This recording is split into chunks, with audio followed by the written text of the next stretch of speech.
할렐루야. 하나님의 크신 은혜가 함께 하시기를 축원드립니다. 이번에 와서 여러분들과 말씀을 통한 교제를 나누게 돼서 참 기쁘고 행복하고 그렇습니다. 편하게 해주셔서 저도 또 편안한 마음으로 집회를 하게 돼서 감사하고요.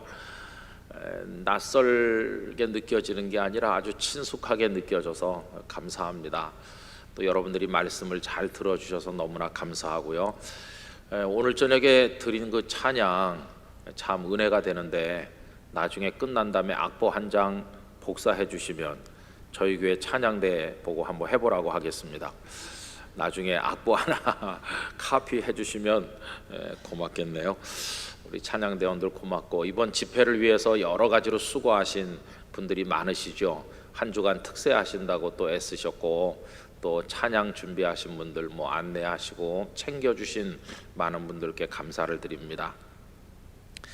이제 오늘 마지막 시간이 됐는데 여러분들에게 꼭 드리고 싶은 이야기, 이 시대 하나님의 사람들이 꼭 명심해야 될 이야기를 제가 마지막으로 한 시간 말씀을 드리겠습니다.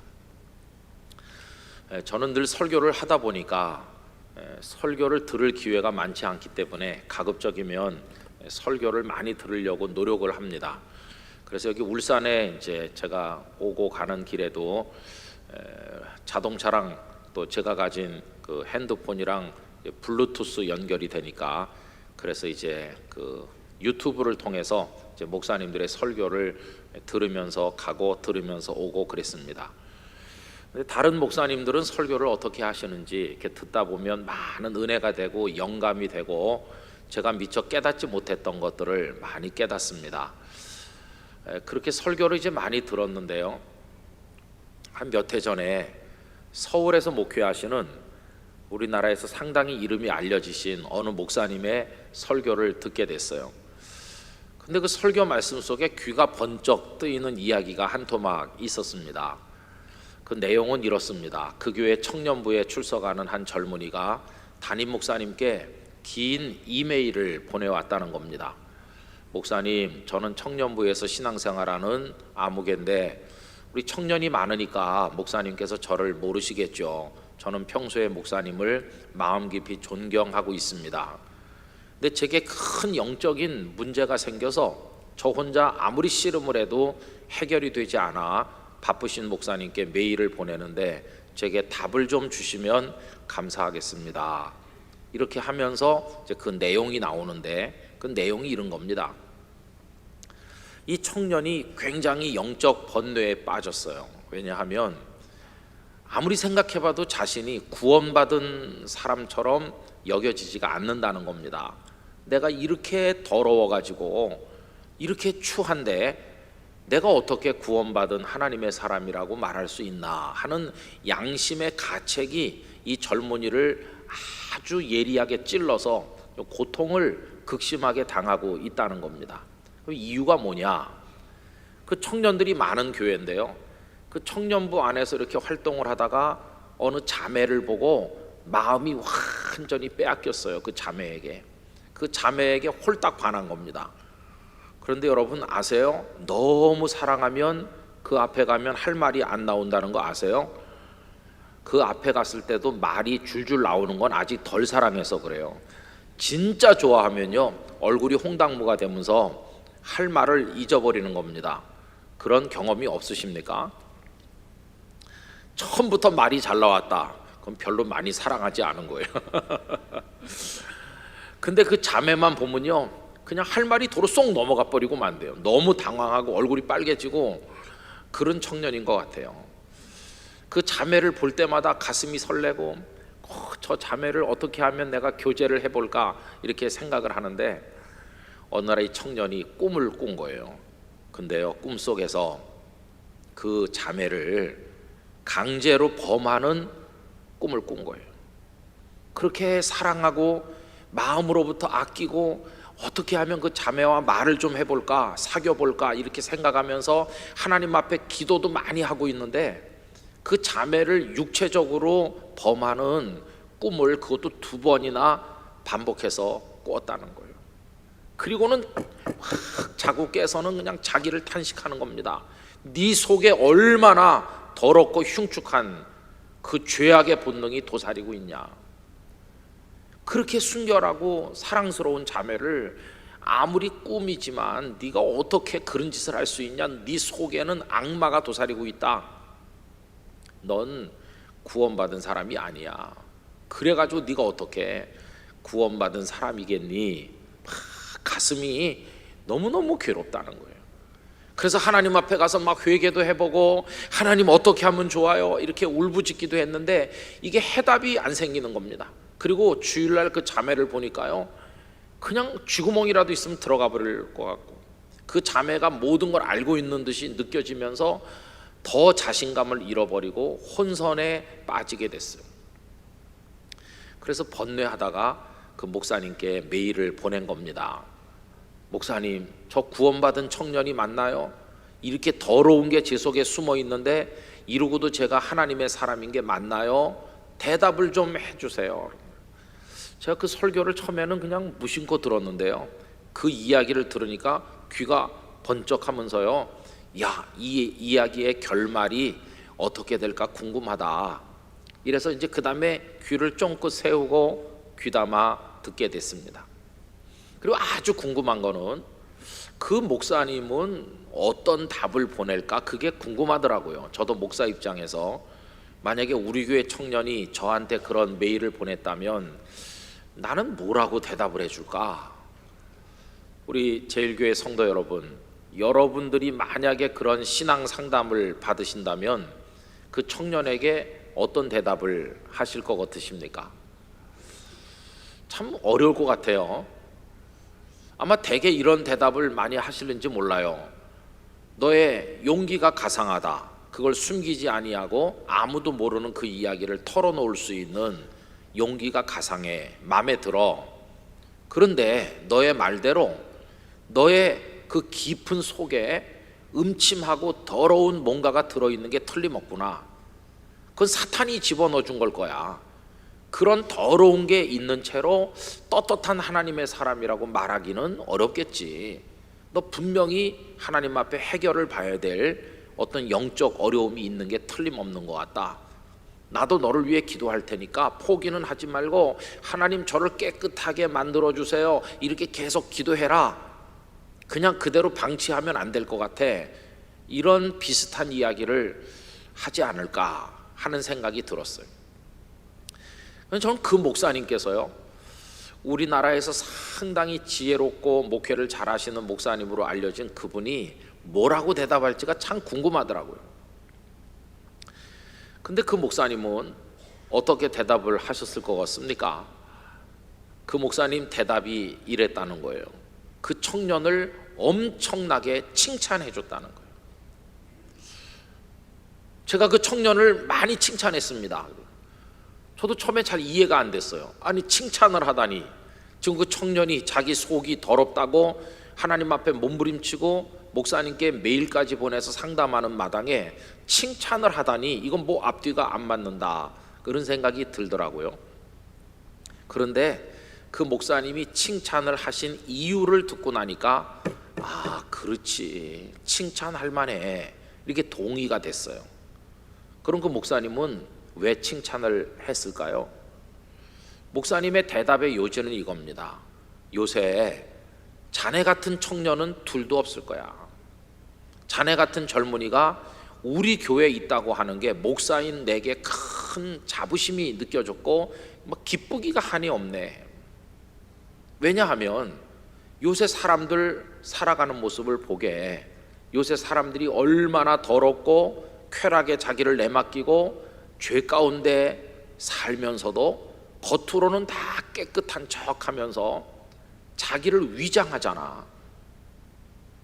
다른 사람들은 꿈속에서가 아니라 현실 속에서 실제로 거짓말하고 실제로 도둑질을 하고 실제로 간음을 하고 실제로 온갖 못된 짓을 밥 먹듯이 저지르면서도 뻔뻔스럽기가 한이 없고 양심의 가책도 안 느끼는 사람이 얼마나 많은가.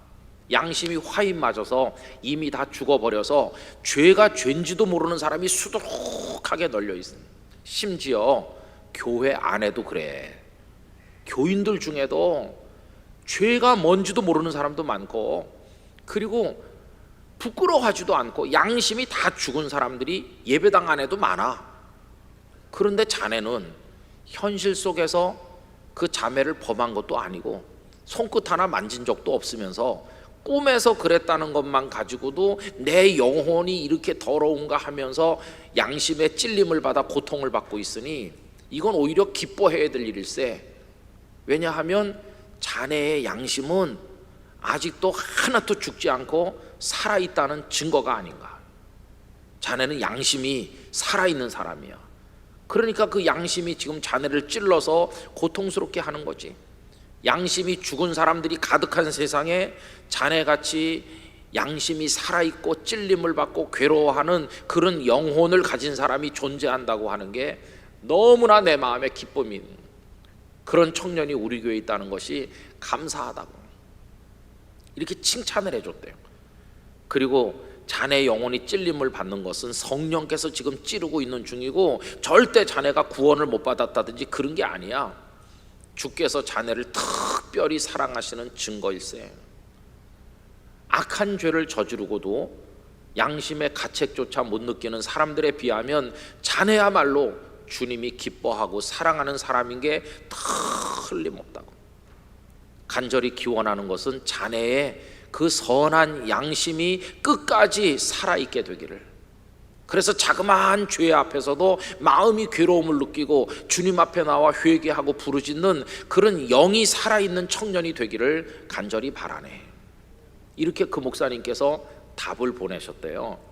그리고 맨 끝자락에 그 자매랑 엮어주기를 원한다면 찾아오게, 내가 책임지고 되게 해주겠네, 이렇게 했다는 거예요. 제가 그 설교를 가만히 들으면서 이야, 그 목사님이 과연 수준이 있는 목사님이시다, 차원이 달라, 그 목사님 접근 방법이 멋지다, 그런 생각이 들었습니다. 여러분들도 그 목사님의 대답에 동의하십니까? 저는요 100% 동의했습니다. 여러분, 지금 우리 사회요 엉망진창이에요. 다 썩었어요. 얼마나 부패했는지 이루다 말할 수가 없어요. 죄가 뭔지도 모르고 죄인지 아닌지 구별도 못하고 밤낮 없이 죄를 저질러요. 그러면서도 부끄러운 줄 몰라요. 아담과 하와는 선악을 알게 하는 나무 열매를 따먹은 다음에 눈이 열려서 부끄러운 줄은 알았잖아요. 그래서 무화과 나뭇잎으로 가리려고 했잖아요. 수치심은 있었어요. 수치심. 근데 요즘에는요 수치심도 없어요. 수치심. 죄를 지었으면 부끄러워해야 되는데 요새 사람들은 너무나 뻔뻔해요. 뭐 나만 그래 다 그렇지 이런 식으로 하던지, 몇 시간 후면 들통나서 쇠고랑 찰 사람이 검찰청사에 들어가면서 그런 일 전혀 없습니다 이렇게 말하고 들어가요. 너무 뻔뻔해요. 양심이 다 죽었어요. 그런데 마음 아픈 것은요, 그런 영혼이 다 죽고 양심이 죽은 그 모습이 하나님을 모르는 사람들에게서만 나타나는 게 아니라 교회 안에도 많다는 게 너무 고통스러워요. 여러분, 우리 교회 안에도 형편없는 짓이 얼마나 많은지 모릅니다. 옥하는 목사님 하나님 앞에 가셨잖아요. 서울 사랑의 교회. 옥 목사님이 목사들 몇 사람 있는 곳에서 이런 얘기 하셨어요. 참 내가 괴로웠다고. 그분 목회 한창 하실 때 얘기입니다. 그 예배를 드리면 말쑥하게 차려입은 남자와 요조 숙녀같이 꾸민 여성이 둘이 나란히 앉아가지고 요 앞자리 쪽에 앉아가지고 목사님 한마디 하면 아멘 아멘 그런다는 거예요. 얼마나 말씀을 잘 경청하는지 진짜 1등 교인같이 보인다는 거예요. 그리고 예배 끝나고 목사님이 저 마당에 나가면 쫙 달려와가지고 둘이서 90도로 인사하면서 목사님 오늘 은혜 많이 받았습니다 감사합니다 이런데요. 그런데 목사님이 따뜻한 손으로 은혜 많이 받으셨어요 감사합니다 저도 한 주간 또 승리하세요 이렇게 인사를 건네는 게 아니고 속에서 막 뜨거운 게 확 올라온대요. 그래서 할 수만 있으면 따귀라도 올려붙이고 싶은 충동이 느껴진대요. 그 두 사람을 보면서. 여러분 아멘 아멘 하면서 예배 잘 드리고요, 그리고 은혜 많이 받았습니다 그러는 사람들한테 왜 목사님은 따귀를 때리고 싶은 충동을 느끼는 걸까요? 그 이유는요, 이 두 사람이 불륜지간이거든요. 불륜이라니까요, 불륜. 이 두 사람은 설마 목사님이 알겠어? 그렇게 말하면서 나와 앉아 있는지 모르지만, 목사님은 그 남자의 조강지처가 남편 돌아오기를 눈물로 기다리면서 애들 데리고 얼마나 고생하는지를 알고 있다는 겁니다. 더러운 년놈들이다. 차라리 교회로 오지 말든가. 와가지고는 아멘 아멘 하면서 그 두 사람에 대한 분노가 확 치밀어 올라가지고 견딜 수가 없고. 근데 그날 목사님께서 우리한테 한 얘기는요, 그 두 사람에 대한 분노, 그걸 말하자는 게 아니었어요. 그 목사님 처음에는 그 두 사람에게 분노했죠. 그런데 그 다음에는 당신 자신에 대한 분노가 감당할 수 없었다고 합니다. 왜냐하면 이 두 사람을 앞에다 놓고 네가 설교를 한 번 했냐? 1년 내 하고 또 하잖아. 얼마나 설교가 능력이 없고 무능한 설교면 이 두 사람을 회개시키지 못하냐, 변화를 이끌어내지 못하는 설교, 그거 허공을 치는 꽹가리 소리 같은 거, 그거 앞으로 네가 계속한들 무슨 소용이 있겠어. 다 집어치워라. 그따위 설교하려면. 이런 당신 자신에 대한 분노가 막 치밀어 오르더래. 하나님, 하나마나한 이런 설교를 내가 언제까지 꼭두가시처럼 계속하고 있어야 됩니까? 아무리 해도 회개도 안 하고 변화도 안 되고 그들의 영혼을 흔들지 못하는 이런 설교를 제가 계속 해야 되는 겁니까? 막 이런 울분이 치밀어 오르는. 여러분, 그 교회만, 우리 한국교회 1000만 명 교인 중에 딱 그 두 사람만 그러고 나머지는 깨끗한 그리스도인일까요? 아닙니다. 형편없다니까요. 저희 교회 청년이 부산 장신대학교 사회복지학과에 입학했어요. 이제 졸업을 하고 이제 다 취업도 하고 그랬어요. 나이도 한 30이나 됐어요. 그래서 목사님 저 장신대 사회복지학과 갔어요. 그 잘 됐네. 우리 학교에서도 종종 만나겠구나. 그렇게 했어요. 근데 한 1년쯤 다니더니 교회 마당에서 학교 잘 다니지 하니까 막 시금벌떡 하면서 목사님, 그래도 되는 겁니까? 왜? 저 정말 실망했어요. 왜 그러냐니까. 저 기숙사 살잖아요. 그래, 기숙사 사는데 뭐가? 우리 방에 4명 있거든요. 근데 다 사회복지학과만 있는 건 아니래요. 자기는 사회복지학과고 딴 애들은 신학과도 있고 신대원도 있고 그러대. 섞어가지고 같이 있나 봐요. 근데 왜 이렇게 흥분하는데? 근데요, 토요일 밤에 막 11시 12시 되면요 잘 생각을 안 해요. 뭐 늦게 잘 수도 있지. 그게 아니에요, 목사님. 그때까지요 뭐 하는지 아세요? 막 컴퓨터 게임 하느라고 정신없대. 토요일 밤 11시 12시. 그 다음날 아침 교회 가서 교회 학교 꼬마 친구들에게, 중고등학생들에게 혹은 청년들에게 하나님의 말씀을 설교해야 될 사람들이 막 컴퓨터 게임 하고 있대요. 그러면 이 사회복지학과 학생은 전도사가 아니거든요. 이 사회복지학과 학생이 물어본대. 내일 교회 가서 설교할 거 준비했니? 이렇게. 그러면요 게임 하다 말고 참 설교를 준비해야지. 그러면서 게임 잠깐 멈춰놓고 인터넷을 뒤져가지고 다른 사람이 한 설교를 베껴가지고 짜집기를 해서 10분 만에 출력 착 해놓고 설교 준비 끝하고 다시 또 막 한대. 저보고 하는 말이, 목사님, 전에 우리 교회에 거쳐간 전도사님들도 다 그랬나요? 제가 중고등학교 시절에 저를 가르치고 하나님을 잘 믿고 주의를 잘 지키고 뭐 이렇게 하라고 저한테 설교했던 그 전도사님들, 지금 다 목사 된 그분들도 다 이런 식으로 한 겁니까? 저 신학교 가서 너무너무 실망했어요. 제가 얼굴이 뜨거워져 가지고 할 말이 없더라고요. 다 교회 와서는 착 차려입고 학생들 앞에 전도사로 행세하고 목사로 행세하지만 뒤에서는 무슨 짓 하고 있는지 알 수가 없습니다. 한국교회 다 그래요. 저는요, 김정은이 막 핵을 만들고 그러잖아요. 나쁜 놈 김정은.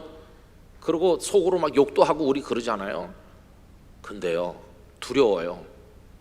그 김정은이 철이 없어서 불장난하는 게 아니라 썩을 대로 썩은 한국 사회와 교회를 향해서 하나님께서 한 방 먹이시려고 김정은을 채찍으로 준비시키고 있는 거라면 어떻게 하나, 그런 생각이 드는 거예요.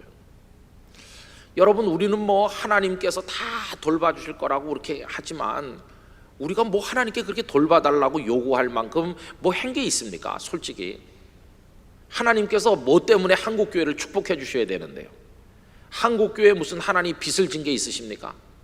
한국교회가 하나님 앞에 돈을 빌려줬나요? 무슨 하나님 앞에 뭐가 있습니까? 무슨 권리가 있나요?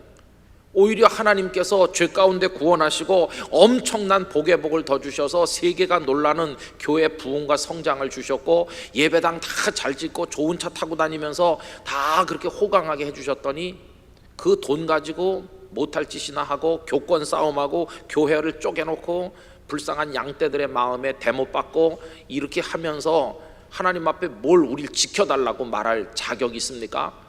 하나님 화가 머리끝까지 나셔서 저 김정은이 만든 거 한 방 먹이려고 하시는 거 아닌가? 용서해달라고 말하려도 좀 양심이 있어야 용서해달라고 할 텐데 체면이 없어요. 체면이. 은혜를 구할 자격이 없어요. 우리가 너무 부패돼가지고. 여러분, 참 우리 큰일 났어요. 뭐 세상 사람 욕할 거 아무것도 없고, 우리 교인들도 뭐 모여 앉으시면 다 대통령과 그 뭐 측근 인사들 얘기 모여 앉으면 많이 하는데 저는 가급적 안 하려고 합니다. 왜? 뭐 별로 나을 것도 없으니까요. 오히려 마음이 너무나 아플 뿐이죠. 우리 한국교회는 돌 던질 자격이 없어요. 하나님께서 우리에게 원하시는 게 뭔데 우리가 이렇게 됐을까? 그런 생각이 드는 겁니다. 여러분, 어느 교회 수석 안수 집사님, 안수 집사의 회장도 하고 수석 안수 집사님, 다음번에 장로 투표하면 장로 후보 1번이죠. 당연히 장로 되실 그분, 주일날 교회 마당에서 성도들과 반갑게 인사하면서 주보 나눠주면서 이렇게 하고 집사님들 모아가지고 우리 교회가 이렇게 미지근하게 있어도 되겠냐고 좀 뜨겁게 기도도 하고 전도도 하고 개혁을 해서 우리 교회가 확 일어나야 되지 않겠냐고 이러면서 사람들 모아서 이렇게 세력을 형성하고 하던 바로 그분이 3월 달에 쇠고랑을 쳤어요. 몇 년 전 일이죠. 그럼 왜 쇠고랑 쳤을까요? 1월 달에 80 노파와 60대 딸을 잔인하게 난자해서 살인한 살인범이거든요. 1월 달에 모녀를 살인하고 3월 달까지 잡힐 때까지 주일날 천사의 모습으로 주보를 나눠주고 교회 봉사하고 우리 교회가 이보다 더 부흥해야 된다고 말하고 기도회 인도하고 그런 거예요. 너무 교인들이 충격받았어요. 그 교회 장로님은 이 사람이 그런 짓을 할 사람이 아니라고 돈을 수천만 원 당신 사비를 털어가지고 변호사 비용을 대주면서 이 사람을 도와줬어요. 그러나 여러 증거들이 수집이 되고 무기징역형을 선고받고 지금 갇혀 있습니다. 저는 우리랑 제가 개인적으로 잘 아는 교회이기 때문에 그것도 돈을 대주고 도와준 장로님도 제가 잘 알고 하기 때문에 그 사건을 너무너무 잘 아는데요, 이해가 안 돼요. 이해가. 설사 순간적인 분노로 무슨 일을 저질렀다 칩시다. 그러면 하나님을 믿는 사람 같으면 당장 뭐 회개를 하든지 자수를 하든지 그래야지 2달 3달 지날 때까지 아무 일 없는 것 같이 지금 맨날 뉴스에 나오거든요. 어디서 일어난 모녀 살인 사건 뭐 수사가 지금 답보 상태에 있다 TV에서 아침 저녁으로 나오는데도 멀쩡하게 교회 와가지고 그게 됩니까? 그게 어떻게 가능한지 이해가 안 돼요. 근데 그게 사실이거든요. 여러분, 이게 뭘 말해줍니까? 우리 양심이 다 죽었어요. 설교하는 목사님들 중에도, 기도를 멋지게 하는 장로님들 중에도, 충성되다고 교회에서 자타가 공인하는 일꾼들 중에도 속이 죄악으로 썩어 문드러진 사람들이 너무너무 많아요. 이게 오늘 우리의 고통인 것이. 저는 우리 울산제일교회 성도님들이요, 죄 무서운 줄 알고 사셨으면 좋겠어요. 여러분, 죄 무섭습니다. 죄가 엄청 무서운 겁니다. 죄가 얼마나 무서운지 몰라요. 한경직 목사님 일제시대 때 미국에 유학 가셨잖아요. 친한 친구가 계셨답니다. 약속을 했대요. 우리가 공부하고 와서 이 조선 땅을 위해서, 우리 동포를 위해서 일하자. 한 목사님 먼저 가셨대요. 그때는 태평양 바다를 배 타고 건너갈 때 아닙니까? 나중에 편지가 왔답니다. 내가 언제 도착하는 배로 어느 부둣가에 도착하니까 항구에 나와서 나를 좀 맞이해 주게. 그래서 한 목사님이 네, 가서 기다렸대요. 배가 도착했어요. 사람들이 다 내리기 시작했는데 아무리 기다려도 그 친구는 내리지 않더라는 겁니다. 아, 무슨 사정이 생겼구나, 안 왔구나, 온다고 편지까지 보내놓고 헛걸음을 했네, 아쉬운 마음으로 돌아가셨답니다. 그리고 또 한참 지나니까 편지가 또 왔는데, 미안하네, 내가 갔었어. 안 간 게 아니고 그 배를 타고 갔었다고. 그런데 내릴 수가 없었네. 그 배 타고 왔는데 왜 못 내렸을까요? 아마 요즘하고 그 통관 절차나 입국 수속하는 절차가 좀 달랐던 것 같습니다. 그 내리기 전에 배에서 건강검진 쫙 하는, 신체 검사 다 하고 미국 땅에 내려도 좋은 사람인지를 배에서 다 조사하는데 이 목사님 걸린 거예요.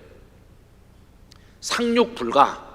이 배에 격리돼 있다가 배가 다시 태평양 건너 되돌아갈 때 추방돼도 되돌아가는 거예요. 왜 상륙 불가냐? 뭐에 걸렸을까요? 그 목사님의 몸에서 성병이 발견된 거예요. 여러분, 성병도 여러 가지가 있는데 균이 잠복해가지고 오래 있다가 나중에 나타나는 게 있다고 합니다. 그 편지 속에 내가 성병 환자였어. 아니, 어떻게 평양신학교를 졸업하고 목사님이 된 사람이 성병 환자가 될 수 있을까? 내가 옛날에 제대로 예수님 믿기 전에 만주 벌판을 돌아다니면서 험하게 살지 않았나? 내가 정말 죄인 중에 괴수지. 그때 내가 온갖 짓 다 하고 돌아다녔는데 나는 회개하고 다 죄가 끝났어, 이렇게 생각했는데 그때 뿌려진 씨앗이 내 몸속에 있다가 결정적일 때 지금 증세로 나타나가지고 걸렸다네요. 그래서 유학의 꿈이 무산되고, 그 이야기를 제가 한경직 목사님 그 장학생 장학금 받으러 다니면서 알게 됐어요. 여러분, 얼마나 무서운 얘기입니까? 옛날에 저질렀던 일이고 다 없어지고 끝난 것 같지만 그때 뿌려진 무서운 씨앗이 그대로 남아있는 거예요. 다윗이 밧세바와 간음했습니다. 그 남편 우리야 장군을 위계로 적진 앞에 몰아붙여서 죽게 했습니다. 아무도 모르는 것 같았습니다. 그러나 시퍼렇게 살아계시다고 표현되는 그 하나님은 속속들이 다 알고 계셨습니다. 물론 시편 51편에 있는 것처럼 다윗이 통곡을 하면서 회개했을 때 용서하셨죠. 용서는 하셨습니다. 그러나 죄값은 남아 있었습니다. 죄는 용서하셨지만 죄에 대한 응보는 남아 있어가지고 내 집에 칼이 떠나지 않을 것이다. 여러분, 얼마 후에 다윗이 여러 아내를 얻어서 배다른 자식을 많이 낳는데 암논이라고 하는 왕자가 배다른 누이 동생 다말을 겁탈하는 사건이 벌어졌습니다. 그 다말의 어머니도 같은 동복 오라비 압살롬이 분노를 해서 원한을 품었습니다. 여동생을 엿보이다니. 그리고 암논을 압살롬이 쳐 죽였습니다. 그리고 압살롬은 외가로 도망을 갔다가 몇 년 후에 돌아와서 아버지 다윗을 향해 칼을 빼들고 반역자가 됐습니다. 그의 머리결이 치렁치렁하고 보기가 좋고 이스라엘 안에 압살롬만큼 잘생긴 사람 없다고 그랬는데 그 머리결이 노새를 타고 도망갈 때 나뭇가지에 걸려서 대롱대롱 매달렸다가 요압에 의해서 쳐 죽임을 당했습니다. 내 집에 칼이 떠나지 않을 거다. 오라비가 여동생을 겁탈하고 다른 형제가 또 그 형제를 척살하고 그 아들은 또 아버지를 향해 반역의 칼을 내뿜고 그러다가 마지막에 매달려서 죽어가는, 그게 다윗의 집안에서 벌어진 비극이었습니다. 여러분, 죄는요 정말 무서운 겁니다. 그런데 우리는 이 죄를 무서워하지 않아요. 그냥 밥 먹듯이 죄를 짓고 다 짓는데 뭐 이건 죄가 아니야 이렇게 말해요. 예전에는 동성연애 하는 사람들이 부끄러워가지고 몰래 숨어 있었는데 이제는 대낮에 대거 그 큰 광장에 모여가지고 우리 동성연애자야, 부끄러움이 없어졌어요. 그거를 비판하면은 이상한 사람이 되는, 우리 정말 이상한 사회 지금 우리 살고 있는 거예요. 동성연애자가 목사님이 되고 여러분 정신 안 차리면 여러분들이 여자 사위 남자 며느리 맞이해야 될지도 몰라요. 그런 지경에 우리가 지금 와 있습니다. 목회자들 중에 동성연애를 옹호하는 사람도 있어요. 도대체 어디까지 우리가 무너져 나가야 되는 것인지 알 수가 없어요. 여러분, 이런 상황 속에 우리가 흔들리는 믿음을 가지고 간신히 예수님을 저 먼 데서 바라보고 서 있는데 우리 믿음 훅 불면 날아갈 그 믿음 가지고 어떻게 견딜 수 있겠습니까? 너무나 불안한 한국 교회고 성도들이고 우리 사회 아닌가요? 저는 막 땅이 흔들어대고 말이죠, 핵이 막 만들어지고 있는 게 하나님께서 좀 떨어뜨리기 직전이 아닌가. 정신 차리지 않으면 떨어뜨린다, 확 뒤집어 버리는 수가 있어. 땅이 5.8이 아니라 한 7.5 되면요 대한민국 다 망합니다. 그런 지경에 와 있는데도 우리 국민들 정신 못 차렸어요. 지금도 그냥 방탕한 사람 너무나 많고 거짓말을 밥 먹듯이 하고 그래요. 여러분, 이런 상황에 와 있어요. 저 그래서 마지막 시간인데 여러분들에게 이거 말씀드리고 싶습니다. 하나님의 사람은요 죄악을 향해 전쟁을 선포해야 됩니다. 죄와 싸우셔야 됩니다. 절대로 죄를 저지르면 안 돼요. 죄를 이기기 위해서 몸부림쳐야 됩니다. 성령님을 향해 엎드려 부르짖어야 됩니다. 죄를 이기는 능력 있는 그리스도인이 되게 하여 주시옵소서. 죄를 이기셔야 됩니다.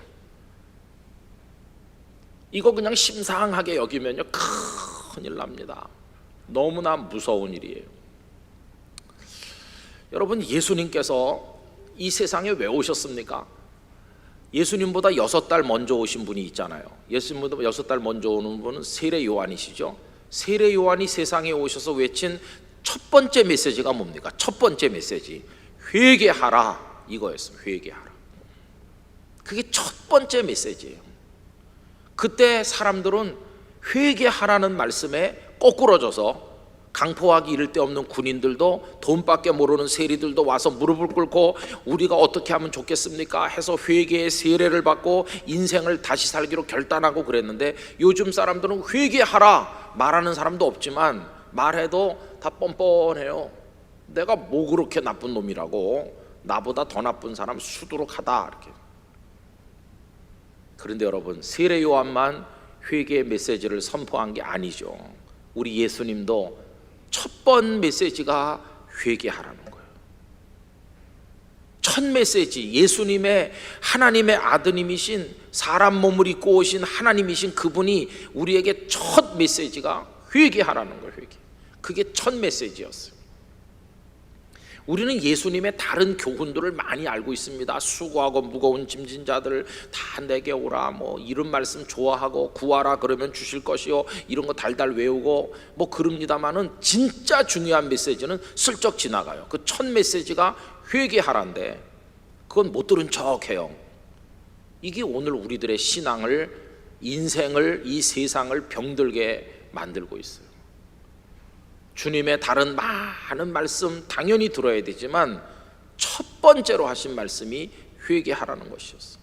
왜 주님은 다른 메시지 많은데 좀 부드럽게 시작하지 않으시고, 나 너희들 배불려 주려고 왔다, 배고픈 사람 와라, 떡 만들어 줄게, 왜 좀 이런 걸로 시작하지 않으시고 사납기 이를 데 없는 모습으로 회개부터 외치셨을까? 그 이유가 있는 거예요. 예수님이 세상에 오신 목적이 그거였기 때문에요. 주님 이 땅에 오셔서 하신 모든 사역 중에 하이라이트, 핵심이 뭡니까? 십자가 지신 겁니다. 그래서 여기 십자가 매달려 있잖아요. 만약에 떡을 먹이신 게 예수님의 사역의 절정이라면 아마 교회마다 떡덩어리를 매달아 놨을 거예요. 그러나 우리 기독교는 오병이어 역사 때문에 생겨난 종교가 아니잖아요. 예수님이 바다 위를 걸으셨기 때문에 기독교가 탄생된 게 아닙니다. 예수님이 나사로를 살려내서 기독교가 생긴 게 아닙니다. 예수님은 죽음의 원인이요, 배고픔의 원인이요, 그런 모든 고통의 근본 원인되는 죄를 해결해 주시기 위해서 오신 분이잖아요. 그 주님의 목적은 죄를 해결하는 데 있습니다. 십자가 지신 목적도 죄 때문이고요. 그러니 주님의 가슴이 인생들이 저지르는 죄 때문에 너무너무 가슴이 아프신 거예요. 그러니까 이 땅에 오시자마자 첫 메시지가 회개해. 이게 주님의 첫 메시지인 거예요. 근데 우리는 가장 중요한 첫 번째 메시지를 그냥 못 들은 척 한다니까요. 그리고 우리는 온통 언제 떡을 또 만들어서 먹여주실까, 언제 내 주머니 좀 채워주실까, 그런 데만 눈이 벌게져 있어요. 우리 자신이 언제 주님이 바다를 잔잔케 하실까, 우리를 깜짝 놀라게 하는 기적은 언제 일어나는 거지, 내 병은 언제 낫는 거야, 이런 것만 신경 쓰지 회개하라는 말씀에는 우리가 못 들은 척해요. 뭐가 잘못됐어요. 여러분, 아무리 배부르게 해주신 예수님, 필요한 걸 공급하는 예수님, 위로해 주시는 예수님을 1000번 만번 체험해도 죄를 용서하는 예수님을 경험하지 못하면 다 꽝입니다. 꽝. 죄를 용서하시는 예수님을 만나시기를 축원합니다. 주님이 그것 때문에 오셨거든요. 그래서 우리 한국교회 고칠 게 많은 것 같습니다. 여러분, 우리 한국교회 분들이 성령님에 대해서 얘기할 때도요, 성령 운동 그런 말을 많이 쓰는데 저는 그 말이 마음에 안 듭니다. 왜냐하면 성령님이 누구십니까? 하나님 아버지의 영이시며 예수 그리스도의 영이시잖아요. 다른 말로 말하면 눈에 안 보이시는 하나님이 그 성령님이시죠. 그럼 모든 걸 주도하는 분은 성령님이시죠. 근데 우리는 마치 우리가 무슨 운동을 해야 비로소 성령께서 좀 뭘 하실 수 있는 것처럼 말을 좀 이상하게 만든 것 같아요. 우리가 운동을 하기 때문에 성령님도 뭘 하실 수 있는 게 아니고, 우리의 의지와 상관없이, 우리의 방식과 도움과 상관없이 성령님은 모든 걸 하시는 분이세요. 전 그런 말도 좀 마음에 안 드는데요. 우리 한국교회는 성령 역사 그러면은 제일 먼저 생각나는 귀절이 뭡니까? 요엘서가 생각나죠. 요엘서. 그리고 그 요엘서가 인용된 사도행전 2장이 생각나죠. 그러면서 사도행전 2장에 오순절 다락방에 성령이 급하고 강한 바람같이 혀가 갈라지는 것 같은 불같이 임한, 그게 제일 먼저 생각나요. 오순절 성령감님, 불길 같은 성신이여, 이렇게 찬송하면서 막 병든 자가 벌떡벌떡 일어나고 미문에 앉은 안진뱅이가 일어나고 막 그러는 거. 우린 한국교회 성도들은 성령님의 역사 그러면 퍼뜩 생각이 그쪽으로 연결돼요. 그래서 막 방언의 은사를 사모하고 신유의 역사, 뭐 병고침 뭐 이런 것들을 얼마나 크게 대단하게 여겨지고 있습니까?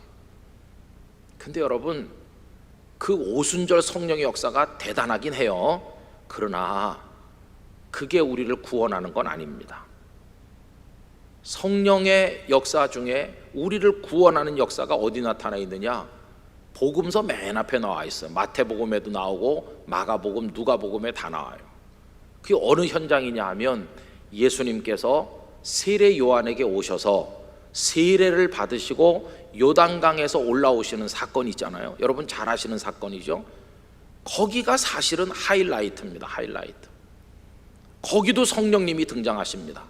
다락방에는 불같은 성령, 바람 같은 성령이었다면 예수님 세례 받으시는 현장에는 성령님이 어떤 모습으로 나타나셨습니까? 여러분, 비둘기같이 쫙 임하셨어요. 이미지부터가 달라요. 그럼 예수님께서 지금 요단강에서 사람들에게 세례를 베푸는 요한을 찾아오셨는데, 요한이 예수님께 세례를 베풀길 거절했잖아요.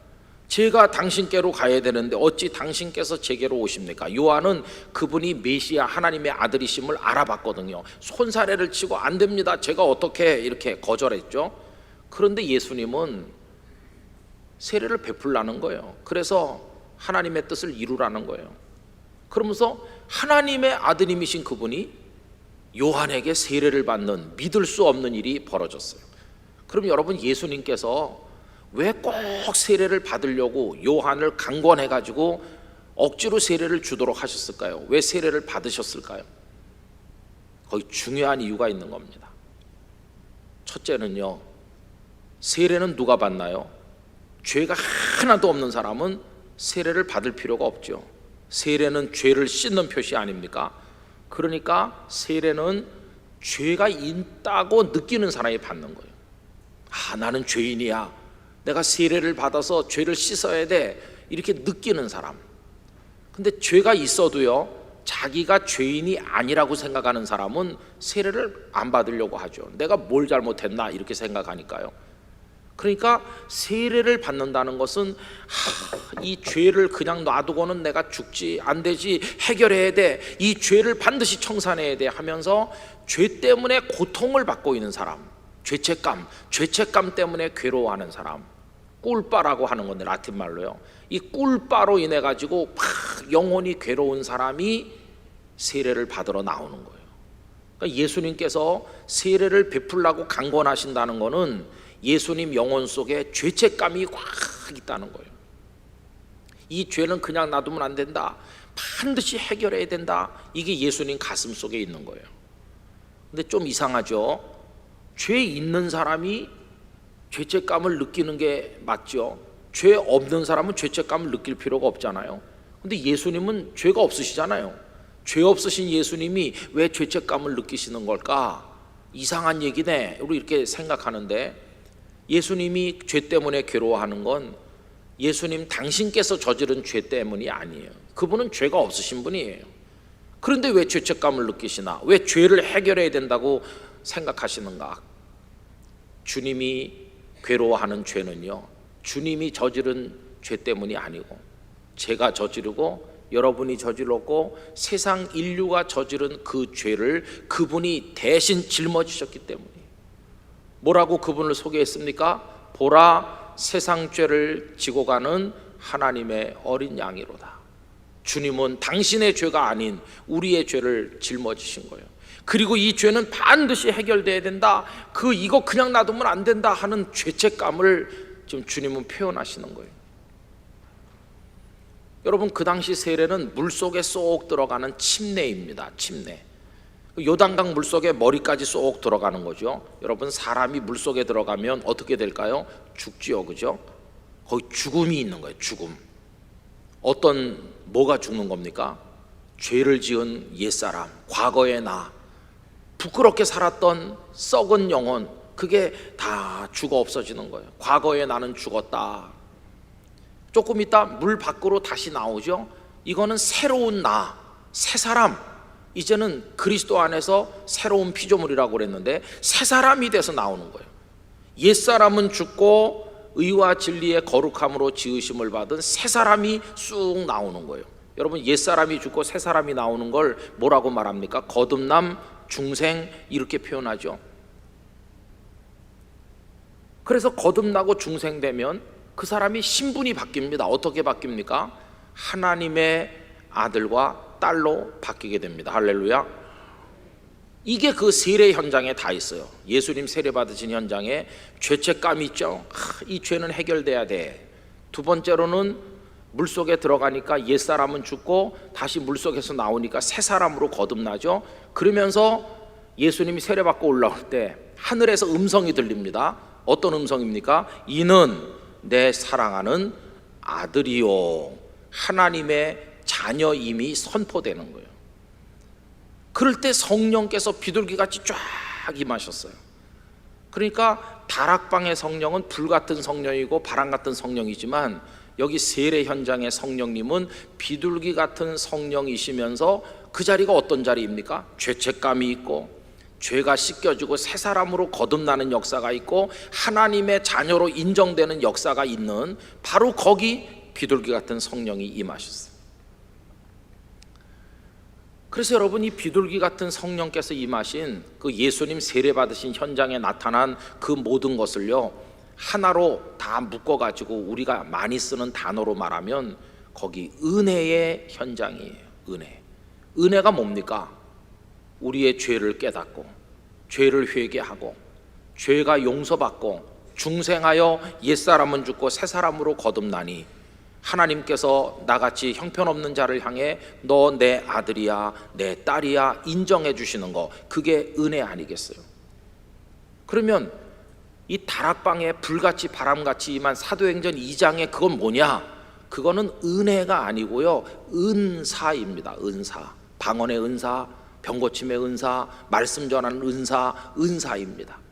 그래서 복음서 그 앞에는 은혜 이야기가 나오는 거고, 사도행전 2장의 다락방 거기는 은사 이야기가 나오는 겁니다. 그럼 제가 하나 여쭤보겠습니다. 여러분, 구원은 은혜로 받는 겁니까? 은사로 받는 겁니까? 구원은요, 은혜로 받는 겁니다. 은혜로 구원받아요. 천국에 가는 거 은혜로 가는 겁니다. 방언한다고 천국 가나? 아니요. 병 고친다고 천국 가나? 아닙니다. 병을 아무리 많이 고쳐도 천국에 못 가는 사람도 있습니다. 은사로 구원받는 게 아니고 은혜로 구원받는 겁니다. 그러면 이 두 가지 중에서 너 하나를 선택해라 그러면 우린 뭘 선택해야 될까요? 사도행전 2장을 선택하면 안 되고 이 세례의 현장, 중생하여 새 사람 되는 현장, 그리고 하나님의 자녀로 인정되는 이쪽을 선택해야 되는 거죠. 은사는 은혜 받은 사람이 하나님의 영광을 위해 살아갈 때 필요해서 주께서 주시는 선물이 은사지요. 은혜를 못 받고 은사만 받으면 큰일 납니다. 아니 목사님, 방언도 하고 그러면 당연히 은혜 받은 거 아닌가요? 병도 고치고 그러는데 은혜 받았으니까 당연히 그런 능력도 있는 거 아닙니까? 아닙니다. 안수기도해서 병 고친다고 그 사람 구원받았다는 보증이 없어요. 아니 그런 얘기가 어디 있습니까? 여러분, 제가 하는 얘기가 아니고요, 예수님의 말씀 속에 있어요. 산상수훈 7장, 마태복음 7장 거기 보면 22절 23절 그쪽에 가보면 이렇게 말했어요. 그날에 많은 사람들이 와서 이렇게 말한다는 거예요. 주여 주여, 내가 주의 이름으로 선지자 노릇을 하였습니다. 선지자 노릇한다는 건 설교한다는 거예요. 참 두렵습니다. 저는 그 기절 보면 내가 주의 이름으로 선지자 노릇했습니다. 말씀을 외쳤습니다. 내가 주의 이름으로 귀신을 쫓아냈습니다. 얼마나 파워풀합니까? 내가 주의 이름으로 능력을 행하였습니다. 병든 자가 벌떡벌떡 일어나고, 내가 그렇게 했습니다. 이 사람이 은사가 있는 사람이죠. 설교하는 은사, 병 고치는 은사, 귀신을 쫓아내는 은사가 있잖아요. 그런데 그날에 뭐라고 말씀하신다고요? 불법을 행하는 자들아, 내게서 떠나가라.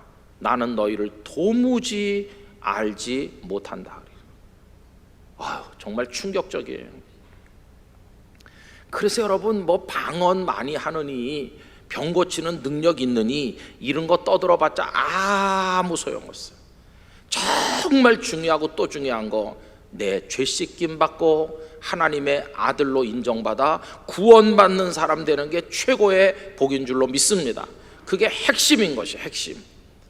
예수님이 이 세상에 오신 목적이 죄 해결하려고 오신 것이지 방언이나 하게 하고 병이나 고치게 하려고 오신 분이 아니시거든요. 주님이 십자가에서 죽은 이유가 바로 이것 때문이거든요. 죄 문제 때문에.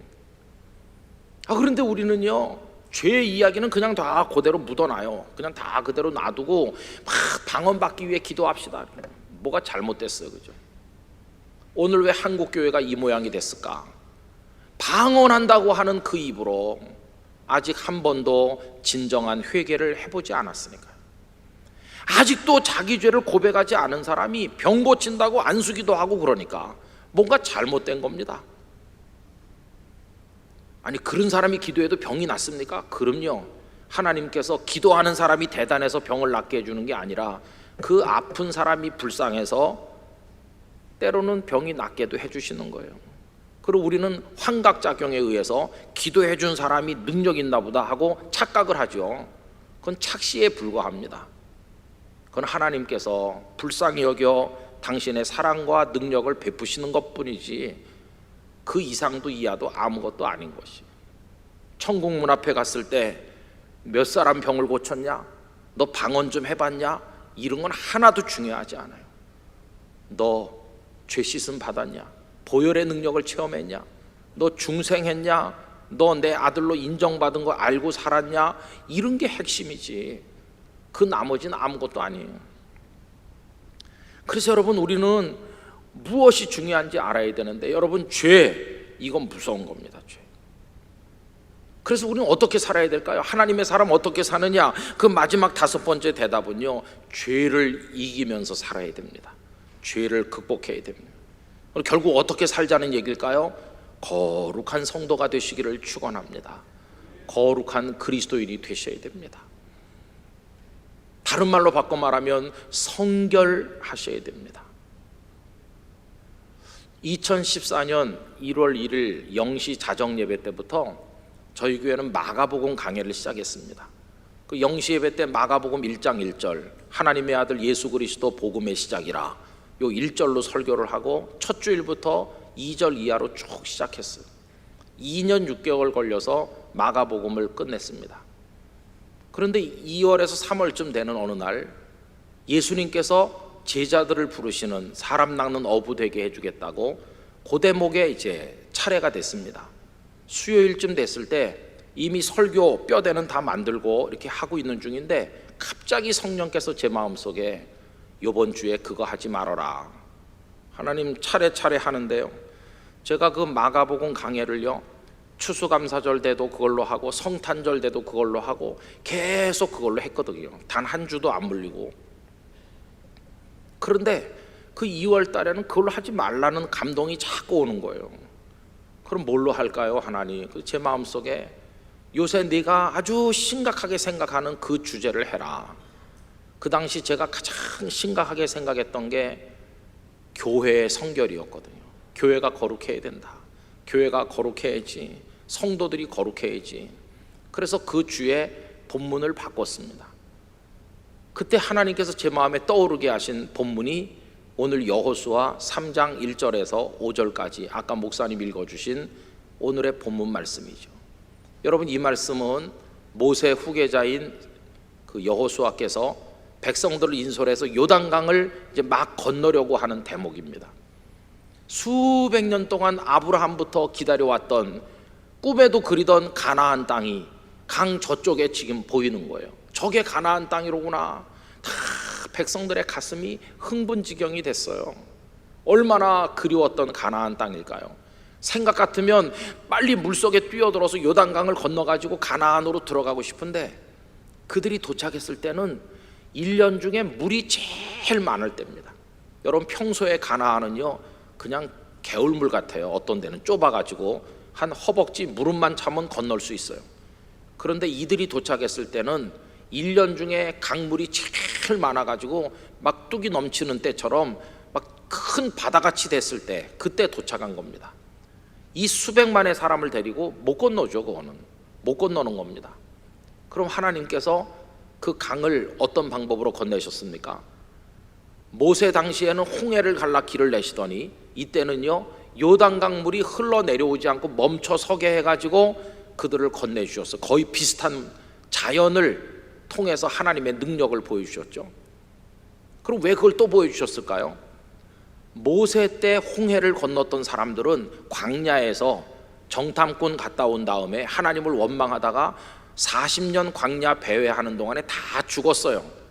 홍해를 건넜던 어른들은 다 죽었어요. 그리고 이제 지금 여호수아 앞에 있는 이스라엘 백성들은 애굽에서 나올 때 어려가지고 기억이 잘 없거나 어린 시절 기억이, 아니면 광야에서 태어난 새로운 이스라엘이, 그들은 홍해를 기억을 잘 못해요. 귀로만 들어서 아는 거죠. 하나님께서는 그들에게 당신이 얼마나 위대한 분인가를 다시 한번 보여주기로 작정하신 거예요. 요단강이라는 학습 현장에서.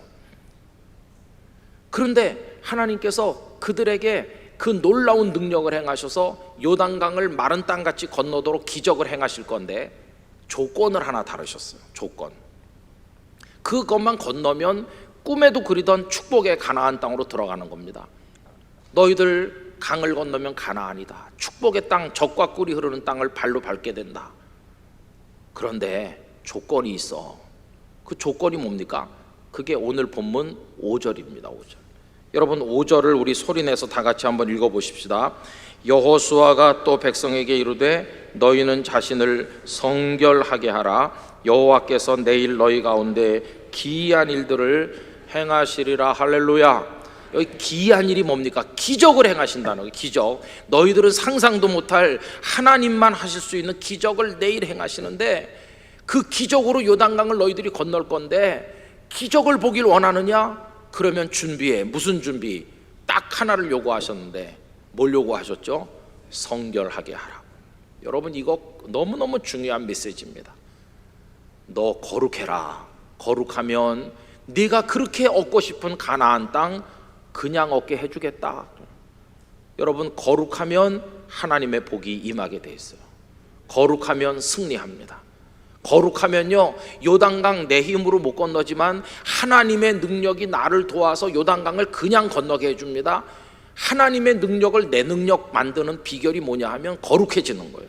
거룩하면 하나님 날 위해 도우시기 때문에 내가 능력 있는 자로 바뀌어요. 거룩이 곧 능력인 것이. 그래서 오늘 저녁 말씀의 제목이 성결이 능력이라는 제목 아닙니까? 거룩하면 하나님의 능력이 우리를 도와서 가나안을 얻는 축복을 얻게 되는 것이. 저는 우리 한국교회가요 지금 부흥이 안 되고 교인이 줄고 재정도 주는 교회도 있다고 하지만, 그러나 저는 낙심하지 않습니다. 왜 그러냐 하면요 아직도 4천만 이상이 하나님을 믿지 않으니까. 애들이 없어서 이렇게 말하지만 어른들 안 믿는 사람 많잖아요. 얼마든지 전도대상자가 있잖아요. 근데 왜 안 될까? 저는 이런 생각이 들어요. 한국교회가 성결해지면 다시 부흥될 줄로 저는 믿습니다. 그런데 부흥을 하나님 앞에 기도하기 너무 창피해요. 왜냐하면 너무 냄새나고 썩었으니까. 우리가 거룩해지는 게 다시 부흥하는 관건이고, 우리가 성결해지는 게 축복을 받는 비결이고, 우리가 성결하면 기적의 현장에 살아가게 될 줄로 믿습니다. 이 거룩이 우리의 첫 번째 화두가 돼야 되는 거죠. 프랑스의 사회학자인 에밀 듀르켐이라는 분이 19세기 살았는데, 이분이 이런 얘기했습니다. 한 사회 안에 어딘가 거룩한 영역이 남아있으면 그 사회는 희망이 있다. 이렇게. 대한민국 안에 거룩의 영역이 어디입니까? 청와대, 국회, 무슨 정당들, 무슨 정치 지도자들의 사생활, 그리고 무슨 뭐 어디가 거룩함의 현장입니까? 우리 대한민국 사회 안에서. 목탁 두드리는 분들요, 신천지 이단, 거룩한 데가 어디 있습니까? 우리 사회 안에. 거룩해야 될 곳은 교회밖에 없습니다. 교회. 그런데 교회마저 거룩함을 상실하게 되면 우리 사회는 하나님 김정은의 핵으로부터 우리를 지켜주세요 이렇게 기도할 자격이 없어지는 겁니다. 우리가 마지막 보루가 돼야 되는데, 최후의 보루, 거룩의 보루, 우리 한국 교회가 돼야 되는 거 아니겠습니까? 우리 개개인이 그 보루가 돼야 되는 거 아니겠습니까? 저는 그래서 울산제일교회 성도들이 뭐 전도도 잘하고 섬김도 잘하시길 원하지만, 이 교회가요 앞으로 울산 전역에서 울산제일교회 교인들은 깨끗해, 그 사람들은 거짓말을 안 하더라, 그분들은 사는 게 다르더라, 이렇게 소문이 나시기를 축원합니다. 거룩한 교회, 거룩한 성도 되시기를 기원하는 것이, 거룩한 교회, 여러분의 최고의 트레이드 마크가 되시기를 바랍니다. 우리 교회는요 그래야 돼, 영광스러워요. 우리 성경 말씀 한 군데 찾아보겠습니다. 에베소서 5장 말씀. 여러분 에베소서 5장에 결혼식 주례할 때 목사님들이 많이 읽는 규절이 있잖아요. 근데 사실은 그게 주례용 본문이 아니에요. 교회를 위해서 하시는 하나님의 말씀이죠. 여러분 5장 25절 말씀 보십시오. 5장 25절. 남편들아 아내 사랑하기를 그리스도께서 교회를 사랑하시고, 이렇게 나오죠. 여러분 그리스도 우리 주님이 교회를 어떻게 하신다고요? 사랑하신다고요. 거기 나오죠. 그리스도께서 교회를 사랑하신다. 우리 주님께서 울산제일교회 사랑하고 계신 줄 믿습니다. 그리고 어떻게 사랑하셨느냐? 그 교회를 위하여 자신을 주셨다. 이게 핵심입니다. 남편들이 아내를 그렇게 사랑하라는 건 그 껍데기 교훈이고, 핵심 교훈은 주님이 교회를 사랑하고 계시다. 그래서 교회를 위하여 자신을 주셨다. 이게 핵심입니다. 그럼 왜 그렇게 하셨나? 26절, 그 이유는 곧 물로 씻어 말씀으로 깨끗하게 하사 거룩하게 하시고, 뭘요? 교회를요. 교회를 우리 주님은 물로 씻어, 이 물은 십자가 보혈을 의미하는 거죠. 보혈로 씻어서 거기 드나드는 교인들의 죄를 깨끗하게 씻으시고, 주의 종들을 세워서 성결하게 살아야 될 교훈을 가르치심으로 성도들의 영혼과 삶이 깨끗해지도록 하셔서 그 교회가 거룩하게 되게 하시고, 27절, 그렇게 됨으로써 그 주님 앞에 그 교회들이 영광스러운 교회가 되도록 하셔서 영광스러운 교회로 세우셔서 티나 주름 잡힌 것이나 이런 것들이 없이 거룩하고 흠이 없게 하려 하심이라. 주님의 소원이 뭔지가 여기 나와 있잖아요. 여러분, 예수님의 소원은 울산 제일교회를 사랑하시고, 그래서 당신 자신을 주셨는데 그 목적은 물로 씻고 보혈로 씻고 말씀으로 깨끗하게 하여 울산 제일교회를 거룩한 교회가 되게 하시고 영광스러운 교회가 되게 하시고 티도 없고 주름 잡힌 것들이 없이 흠도 없는 거룩한 교회가 되게 하시려는 게 예수님의 소원인 줄로 믿습니다. 이게 주님의 소원이에요. 저는 새벽기도 나가면 어떤 때 눈물이 납니다. 영광스러운 교회가 되기를 예수님은 원하셔서 당신을 주셨는데 지금 이 땅의 교회들이 영광스러운 교회냐? 우리 교회가 세상 앞에 지금 영광스러운 교회, 빛나는 교회, 많은 사람들이 박수를 보내는 교회, 그런 교회냐?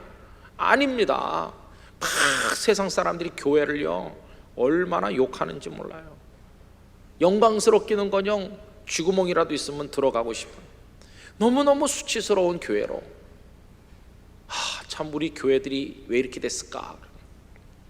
주님의 소원은 영광스러운 교회가 되게 하는 게 소원인데 우린 그걸 못하는 거예요. 그래서 제가 그 주일날 이 말씀으로 설교했습니다. 성도들에게 호소했습니다. 여러분, 우리가 거룩해야 됩니다. 성결하면 하나님의 능력이 우리 속에 역사할 줄로 믿습니다. 우리 죄를 짓지 않도록 노력합시다. 이렇게 설교를 했어요. 그리고 이제 고난주간이 시작이 됐잖아요. 사순절 이제 기간이 쭉 되고 고난주간이 왔죠. 그 무렵에 주일날 오후 예배 시간에 전 교인을 한 군데 다 수집했습니다. 중학생 이상 하여튼 올 수 있는 대로 몽땅 다 한 군데 모이는, 입추의 여지 없이 막 바닥에도 앉고 확 앉았습니다. 그리고 그날 하나님 앞에 성결 서약을 했습니다. 모든 교우들이 하나님 앞에 이제는 죄를 짓지 않고 살도록 서약합니다. 청년들은 혼전 순결을 지키도록 서약하고, 그 어린애들은 뭐 음란한 거 그런 거 다 멀리하고, 시험 볼 때 컨닝하지 않고, 부모에게 거짓말하지 않고, 하여튼 뭐 그런 거 다 서약하고, 어른은 어른대로 스티커를 많이 만들어서 나눠줬습니다. 여호와께 성결. 예전에 제사장들이 관을 쓰는데 관 앞에 붙인 게 여호와께 성결이거든요. 그거 스티커도 만들고, 성결이 능력입니다. 그런 스티커도 만들고, 큰 거 작은 거 많이 만들어 가지고 하여튼 눈에 보이는 데는 다 붙이라고 그랬습니다. 성경책 껍데기에도 붙이고 제일 눈길이 많이 가는 데다 다 붙여라 그랬더니 어디다 많이 붙이는가 봤더니 휴대폰 위에다 많이 붙이시다. 휴대폰을 하루에도 수십 번 수백 번 보니까. 그래 제가요, 하여튼 눈길 많이 가는 데 붙여라. 그리고 화장대 앞에도 떡 붙여라. 화장대 앞에 앉아갖고 요거 하고 요거 할 때 이게 문제야, 성결한 게 문제지, 이렇게 생각나도록. 그리고 손녀딸 꾹뻑 죽는 할머니들은 손녀딸 이마에다 붙여놔라. 손녀딸 성결이 중요하다. 그래갖고 우리가 막 최면에 걸린 사람 같이 성결해야 된다는 게 골수에 사무치도록 하자, 이렇게 했어요. 그리고 다 서약했어요. 그리고 이렇게 배너판 같은 조그만 그 현수막을 많이 만들어 세우고 다 강대상에 올라와서 그 옆에 서서 이렇게 하고, 여기 성결하게 살겠다는 글귀가 써 있잖아요. 거기 딱 서서 다 서약하면서 개개인별로 사진 다 찍었습니다. 그래가지고 그 다음 주일날 요만하게 해가지고 큰 현수막에 자기 얼굴이 다 나오는 거예요. 그날 그 예배 왔던 사람 다 나오겠죠. 그래갖고 네 얼굴도 있다, 네 얼굴도 있고, 분명히 여기 인증샷 찍었어, 거짓말하면 안 되는 거야, 다 했어요. 그렇게 하고 이제 그 사진 찍고 내려갈 때 요 밑에 바구니들을 몇 개 놓고요, 하나씩 가져가게 했어요. 뭐를? 그 하나씩 받아간 게 뭔지 아세요? 그게 지금 제 손목에 걸려 있는 이겁니다. 이거 이 보라색 이거. 이게요 성결 밴드라고 이름을 지었습니다. 그리고 여기다가 이 3장 5절 말씀이 새겨져 있었습니다. 제가 이 얘기를 신학교에 가서도 다 했습니다. 이 얘기를 너 가는 데마다 반드시 해라. 한국 교회가 살려면 거룩해야 된다. 제게 주신 필생의 사명인 걸로 여겨졌습니다.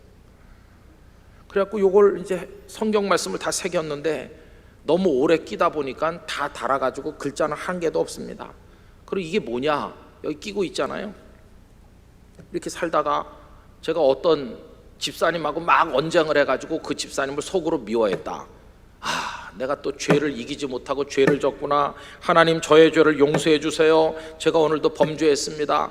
하고는 이걸 빼서 이쪽으로 옮기는 거예요. 나쁜 놈, 다시는 죄 짓지 마. 이렇게 가다가 예쁜 여자가 또 저를 홀려가지고 저렇게 예쁜 여자 이렇게 또 마음이 흔들리면 하나님 또 제가 마음속으로 흔들렸어요. 이 나쁜 놈 이렇게 또 이쪽으로 옮기고 이렇게 할 때 쓰라고 이거 볼 때마다 거룩하게 살아야지 결단하라고 이 성결 밴드를 선물했어요. 그래서 이제 한 개씩 바구니에 가져가는 거죠. 팔목 굵은 건 굵은 대로, 가는 건 가는 대로 종류별로 해놓고 가져가는데 제가요 여기 이렇게 강대상에 서서 교인들 보면서 이야 성결하기 진짜 힘들다 하는 걸 알게 됐어요. 왜 그런지 아세요? 이거를 몇 개씩 가져가더라니까. 이게 하나면 되는데 아니 손이 두 개밖에 없으니까 하나 가지고 이렇게 하면 되잖아요. 근데 이걸 막 두 개, 세 개 가져가길래 집사님 그렇게 많이 가져가면 이게 모자라요. 나중에 나올 사람들은 없는데 이걸 왜 이렇게 많이 가져가? 그러니까 성결하게 살려고요. 거기도 탐심이 다 작용하더라고요. 거기도 탐심이. 저는 한 개를 교회 마당에서 주웠어요. 누가 흘린 걸. 제가 원래 끼던 거는 이게 끊어져 가지고 이제 없었는데 누가 흘린 거를 주워서 보니까 제 팔뚝에 맞아요. 그래갖고 이렇게 또 끼고 있습니다. 우리 교인 중에 아직 일부는 이걸 끼고 다니시더라고요. 제가 보면서 고맙다. 저 집사님이 벌써 3년이 다 돼가는데 아직 끼고 있구나. 저분은 최소한 하나님 앞에 거룩하게 살려는 생각은 지키고 있구나. 고맙다. 제가 영남신학대학교 사경에 가가지고 이 얘기를 했더니 나중에 학생들이 이거 어디서 구하느냐고 물어봐요. 그래서 학부 신대원 전부 몇 명입니까? 그러니까 1000명이라고 그래요. 제가 가서 이게 한 개가 한 800원인가 1000원쯤 되는데 1000개를 만들어서 빨간색으로 예수님의 보혈을 생각하면서 받았는지 모르겠어요. 하여튼 학교로 보내줬어요. 그 다음에 종교개혁 축제 때 갔더니 학생들이 일부 끼고 있더라고. 이거를 제가 말했습니다. 여러분들이 교회 학교에 가서 전도사로 섬기고 그러는데 여러분들이 가르치는 중학생에게 고등학생들에게 크리스찬 학생으로 거룩하게 살도록 호소해달라. 어린 애들도 거룩하고 어른도 거룩하고 우리 거룩하자. 성도들에게 직접적으로 말했어요. 집에 분명히 컴퓨터 하드디스크에 몰래 음란 동영상 숨겨놓고 보는 사람도 있을 텐데 그 가서 하드를 다 포맷을 하든지 다 지워라. 그 더러운 걸로 우리 영혼을 더럽히지 말자. 12시 이전에는 뉴스, 신문 이런 거 보지 말자. 오전에는 하나님의 말씀만 우리 가슴을 채우고 오후에 봐도 늦지 않는다. 아침부터 세상 돌아가는 얘기, 최모시기가 뭘 했는지 이런 얘기로 우리 머릿속이 막 터져 나갈 정도로 채우고 하나님의 말씀 진정한 해결책이 있는 건 한 절도 안 읽고 이렇게 내용은 더럽히지 말고 오전에는 칼 바르트처럼 그냥 하나님의 말씀으로만 채우자. 여러 가지 자줄구레한 거, TV 좀 그만 보자. TV. 근데 TV가 참 매력은 있긴 있어요, 그죠? 질투의 화신 그리고 또 한 번 보면 그 다음에 잡히는 거예요. 한 번 보면 또 보고 싶고 또 보고 해도 계속 보고 싶고. 그 보니까 또 재방송 하잖아요. 분명히 본 사람이 재방송하는데 또 보고 있고 그래요. 그 다음에 또 묵어가지고 몇 년 지난 드라마가 나와요. 대조영 나오면 또 봐. 아니 옛날에 봤는데 왜 또 보나.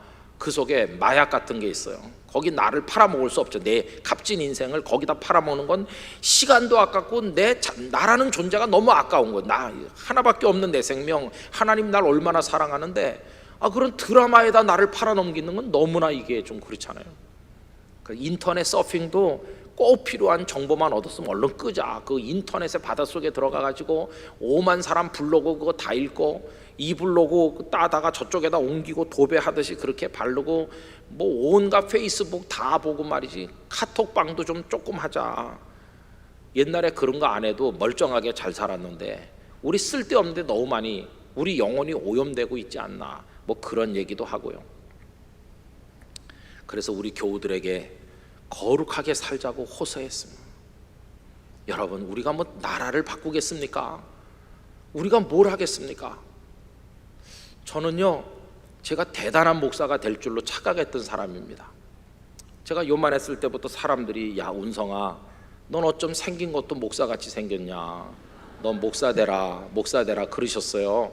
그것도 그냥 목사 되라고 안 하고요, 이리 와봐 그래가지고 쓰다듬으면서 큰 목사 되라. 그때 다 달아버렸습니다. 너무 쓰다듬어. 저는 큰 목사가 뭔지 잘 몰랐습니다. 큰 목사. 나중에 보니까 큰 목사는 교인이 많으면 큰 목사라고 하더라고요. 예배당 건물이 뭐 수만 평 대지 위에 막 엄청나게 지면 와, 그 목사님 대단하다 그러고. 그 유명하면 또 큰 목사라고 하대. 유명하면 이름 석자만 되면 그 유명함. 저도 가끔 이제 어느 모임에 가서 집회도 하고 그러는데요. 강사 소개하느라고 애를 먹어. 그 행사를 주관하는 그 주최 측에서 오늘 오신 김은성 목사님으로 말하자면 뭐 길게 말해요. 길게 말한다는 거는 제가 전혀 유명하지 않다는 뜻이에요. 너무 유명한 분은 이렇게 말합니다. 사회자가 소개할 필요도 없겠죠? 그렇게 합니다. 근데 유명하지 않으니까 그 강사 소개하는 사람이 진땀을 빼. 어떻게 소개를 해야 이분들이, 우리 목사님도 뭐 제가 부산 경남에서 뭐 어쩌고 그렇다고 그랬죠. 그 목사님의 고충을 제가 알고 있습니다. 그렇게 해야 교인들이 좀 들으려고 하지. 어디 땅 끝에서 이상한 사람이 왔네 그러면은 다 이렇게 팔짱 끼고 잘까봐. 목사님의 고충을 제가 이해해요. 근데 저는 이제 신학교에 들어가가지고 어렸을 때부터 사람들이 큰 목사 되라고 그래가지고 저 큰 목사 되고 싶었습니다. 그래서 제가 공부도 열심히 했죠. 제가 신대원에 입학시험 치니까요, 들어가기도 어려운 그 신대원을 입학을 우수한 성적으로 했습니다. 서울 영락교회에서 한경직 목사 기념사업회에서 3년 내에 장학금을 다 줬습니다. 3년 동안 풀로 우수하다고. 그리고 3년 동안 책값, 기숙사비, 밥값, 용돈까지 풀로 줬습니다. 학생들은 돈보따리 들고 와서 줄 서서 돈 내고 옛날식으로 도장 쾅쾅 찍어가지고 쭉 영수증 주문 받아가던 그때 저는 빈손으로 가서 서 있다가 서무과에서 김은성인데요 그러면 돈을 이만큼 줘요. 받아가지고 오는 거예요. 그렇게 3년 동안 신대원 공부했습니다. 공부 열심히 했기 때문에 졸업하는 날도 자꾸 또 앞으로 나오라고 부르더라고요. 졸업하는 날 앞으로 나가는 사람 왜 나가는지 혹시 아십니까? 그래서 제가 또 귀찮게 자꾸 나오라 그래서 또 나가고 그랬어요. 나가니까 또 뭐 이만한 종이 조각 하나 주고요, 뭐 또 뭘 주시더라고요. 그 종이 조각을 우리 어머니는 사진 액자에 넣어가지고 갑오같이 붙여놨었어요. 거기 뭐라고 써 있을까요? 위의 학생은 신대원 3학년에 재학하는 중 믿음이 투철하고, 그건 하나님만이 아시는데 잘 모르면서 이렇게 쓴 거예요. 제가 1등으로 졸업을 했어요. 제가요 대단한 사람입니다. 병 걸렸어요. 제가요. 무슨 병? 나는 큰 목사가 될 팔짱가 보다. 벌써 신학교 들어갈 때부터 졸업할 때가 남이랑 다르지 않냐. 그 김은성 전도사 만나려면 어디 가요? 그 기숙사, 도서관에 가면 있다. 도서관에 엉덩이 깔고 앉아서 공부 열심히 했어요. 큰 목사 되려고요. 그런데 하나님이 저를 영도 바닷가로 던지시는 거예요. 큰 목사 될 저를. 그래야 그때부터 뭉개지기 시작했어요. 뭐가 안 풀리는 거예요. 그때부터. 큰 목사 되려면 사람이 막 모여드는 대도시 신도시에서 해야 되는데 인구가 팍팍 1년에 4, 5천 명씩 줄어드는 동네에 가서 섬에서 바다만 바라보면서 그때부터 뭔가 좀 이게 안 맞는 거예요. 아, 하나님께서 너 큰 목사 되게 틀렸다 이렇게 하신다는 걸 알게 됐어요.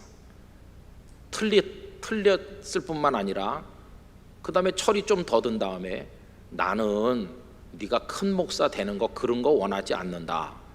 그걸 좀 알게 됐어요. 철이 더 든다면. 철이 조금씩 계속 들어가면서, 지금도 철이 계속 드는 중입니다만은, 철이 들어가면서 하나님께서 원하시는 건 따로 있다는 걸 알게 됐습니다. 오늘도 제 아내와 한참 얘기했습니다. 내가 이제 앞으로 뭘 할 수 있는 목사가 될까? 이제 우리 교회 예배당을 뭐 크게 지어 무슨 뭐 엄청난 성도들을 끌어모으는 목회를 할까? 이제 남은 시간 동안에 뭘 할까? 그런 얘기를 제 아내와 했습니다. 결론은 하나였습니다.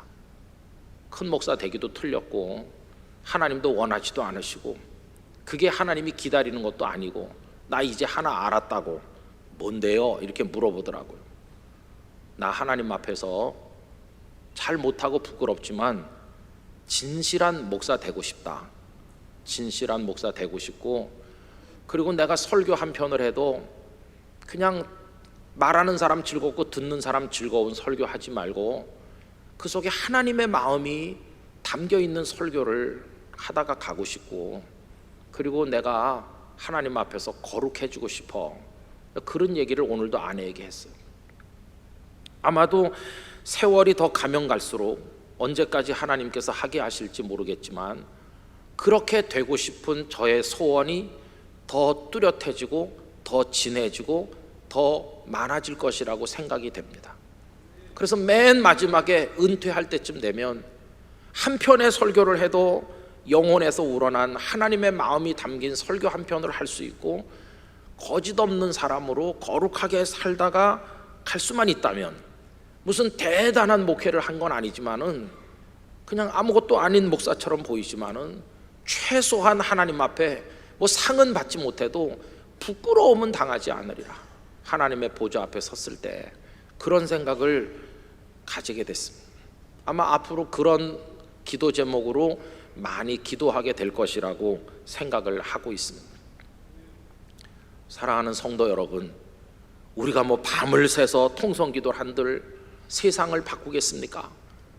우리가 뭐 대단한 집회를 열고 사람들을 많이 불러 모은들 이 나라가 근본부터 바뀌겠습니까? 그렇게 될 것 같으면 이미 전에 다 됐을 겁니다. 여의도 광장에 100만 명씩 모였을 때 뭔가 돼도 됐겠죠. 그러나 오늘 이 시대 하나님께서 우리에게 원하시는 건 그런 게 아니라, 얘야, 너 한 명 내 앞에서 내 사람답게 살아다오. 이걸 하나님께서 호소하듯 말씀하신다고 믿습니다.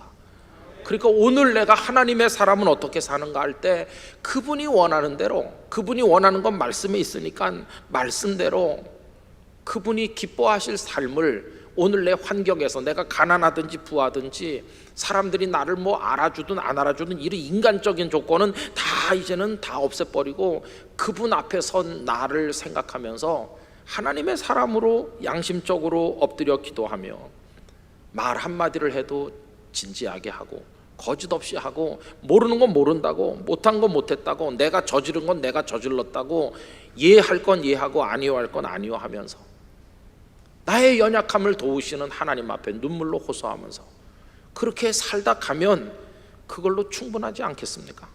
그걸로 충분할 것 같아요. 그거면 다 될 것 같아요. 뭐 다른 보상이 없는 것 같아요.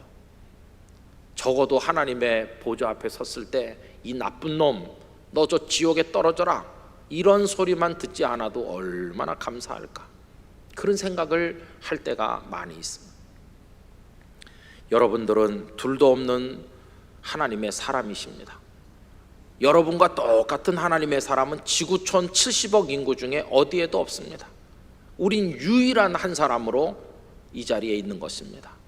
나는 하나님께 대해서 무한 책임을 져야 될 존재입니다. 왜?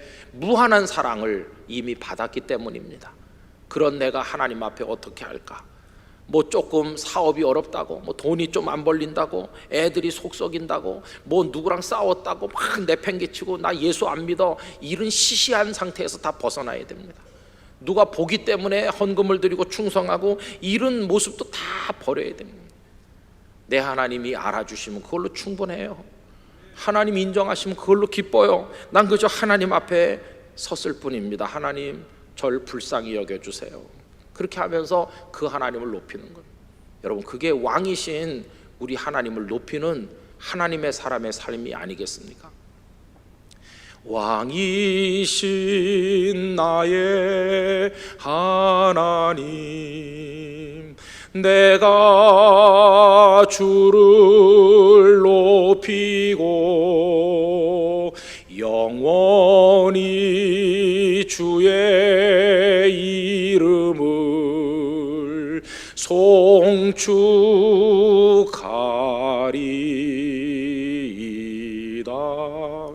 새벽에 이 찬송을 부르면요, 눈물이 쫙 나요. 나는 왕이신 나의 하나님을 높이고 있나? 욕 돌리고 있나? 하나님 죄송해요. 너무너무 죄송합니다. 막 눈물이 나서 견딜 수 없는 날이 있어요. 그 좋으신 우리 하나님 섭섭하게 해드리지 맙시다.